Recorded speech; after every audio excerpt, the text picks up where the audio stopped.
Сайн байцгаана уу хүндэт сонсогчдоо. Би өнөөдөр Клеопатрын талаар товч ярихаар бэлдсэн байна. Клеопатра нь Египтийн хамгийн алдартай түүхэнд үлдсэн эмэгтэй хаадуудын нэг юм аа. Түүний амьдрал нь олон улсын түүхэнд чухал байр суурь эзэлдэг бөгөөд маш олон хүний анхаарлыг татаж түүний талаарх мэдээлэл олон янзаар ойлгогддог. Клеопатра нь манай эртний өмнөх 69 онд Египтийн Александрия хотод төржээ. Тэрээр Птолемей династийн нэгэн гишүүн бөгөөд түүний эцэг Птолемей 12 дугаар Сотер Египтийн хаан байсан. Энэ нь династийн Македоны Александр их цэргийн удирдагчийн үр сад юм аа. Клеопатрын эцэг эх нь Египтийн хааны гэр бүлээс гаралтай байсан ч тэрээр харьцангуй хүнд нөхцөлд төржээ. Клеопатра нь Египтэд төрсөн ч Египтийн иргэншил байгаагүй гэж үздэг байжээ. Клеопатра нь боловсралдаа маш их анхаардаг, ухаалаг, үзэсгэлэнтэй эмэгтэй байсан. Олон улсын хэл болох 7 улсын хэлээр мэддэг байжээ. Тэрээр Грек, Египт хэлний орчуулга дээр түлхүү суйрлуулж тэр үеийн гүн ухаан, улс төр, эдийн засаг зэргийг ойлгож чаддаг байв. Түүний боловсрол нь улс төрийн амжилтанд чухал нөлөө үзүүлсэн. Клеопатра 18 настайдаа Египтийн хаан ширээнд заларсан. Тэрээр эхлээд ахтайгаа хамт засгалсан боловч эцэст нь өөрийгөө бие даасан хаан болгон зарласан. Түүний засаглал ихэнх үед Египтийн эдийн засаг, улс төрийн байдлал хүндрэлтэй байсан бөгөөд тэрээр эрс шийдэмгий арга хэмжээ авч чаддаг байсан. Клеопатрагийн түүхэн харилцаа нь Ромын хоёр алдартай удирдагчтай холбогддог. Клеопатра нь Ромын хамгийн шилдэг эрчүүдийг өргөтдгаараа гарамгаа нэгэн гэсэн. Клеопатра нь арьс, гоо сайхандаа маш их анхаардаг байжээ.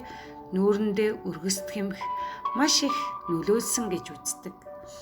Мөн арьсаа мөнхийн залуугаар нь авч үлдэхийн тулд илжигний сүүнд ордог. Ийхүү сүү бэлтгэхэд 700 илжиг саадаг байсан гэсэн. Клеопатрагийн хамгийн алдартай холбоо нь Ромын эзэнт хаан Юлий Цезартай хамтарсан явдал юм аа.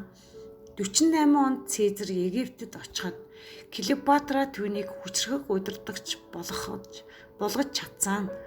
Тэрээр Цезартай хамтран улс төрийн хүчээ бэхжүүлж байх үед түүний хүү Птолемей Цезарыг төрүүлсэн.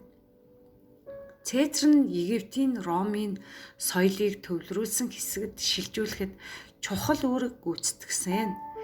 Цезар нас барсныхаа дараа Клеопатра, Марк Антонидтэй холбоо тогтоож тэд хамтдаа Египтийг засаглан хүү охин хоёр төрүүлсэн.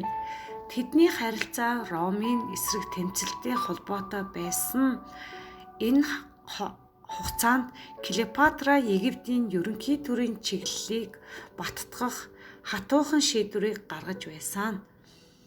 Түүний амьдралын сүүлийн хагас нь Ромын эзэнт гүрний дотоод тэмцэлтэй холбогддог.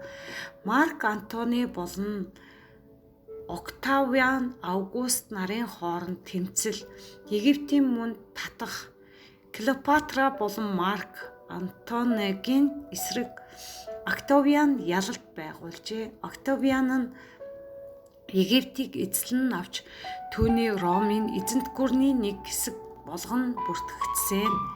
Клеопатра болон Марк Антони нар Ромын хөндлөнгийн хүчний эсрэг тулалдах үеийн сүүлийн шатанд амнасаа алджээ. Тэр үед Египтийн хойд хэсэгт байрлах нэгэн хүндрэлтэй нөхцөлд амнасаа нүхтсэн гэдэг. Түүгчид түүний амнасыг өөрөө төгсгсөн гэж үздэгч. Мөн энэ үйл явдал нь Ромын эзэнт гүрэнд томоохон хүнд цохилт болсон гэж үздэг. Клеопатра нас барснаар Египт Ромын эзэнт гүрэнд нэгтгэгдсэн. Египтийн эртний соёл улс төрийн байр суурь тогтоосон гэж үздэг бөгөөд энэ нь Ромын гүрний хүндрэлийг бий болгосон. Клеопатрагийн улс төрийн амжилт нь түүний маш сайн ухаан, олон улсын дипломат харилцаа стратеги болон харилцаа холбоо сайжруулалтаар тодруулагддаг. Түүний түүхэнд зөвхөн гоо үзэсгэлэн биш харин ухаалаг, хүчрхэг, удирдагч байсныг харуулдаг. Тэр нь олон зуун жилийн турш судлагдж байсан түүний нэр одоо ч алдартай бөгөөд олон зохиол, кино, уран бүтээлд гол дүрээр дүрслэгддэг.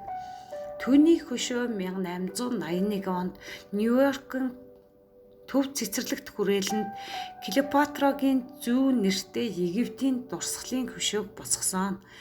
Уг хөшөөнд дотор 1870 оны хүн амын тооллын бичиг, Библи, Вебстерийн тол бичиг, Шекспирийн зохиол, Египтийн хөтөч болон тусгаар тогтнолын тунхаглал хадгалагдсан байдаг гэнэ. Клеопатра нь түүхэндх хамгийн баян эмэгтэй байжээ.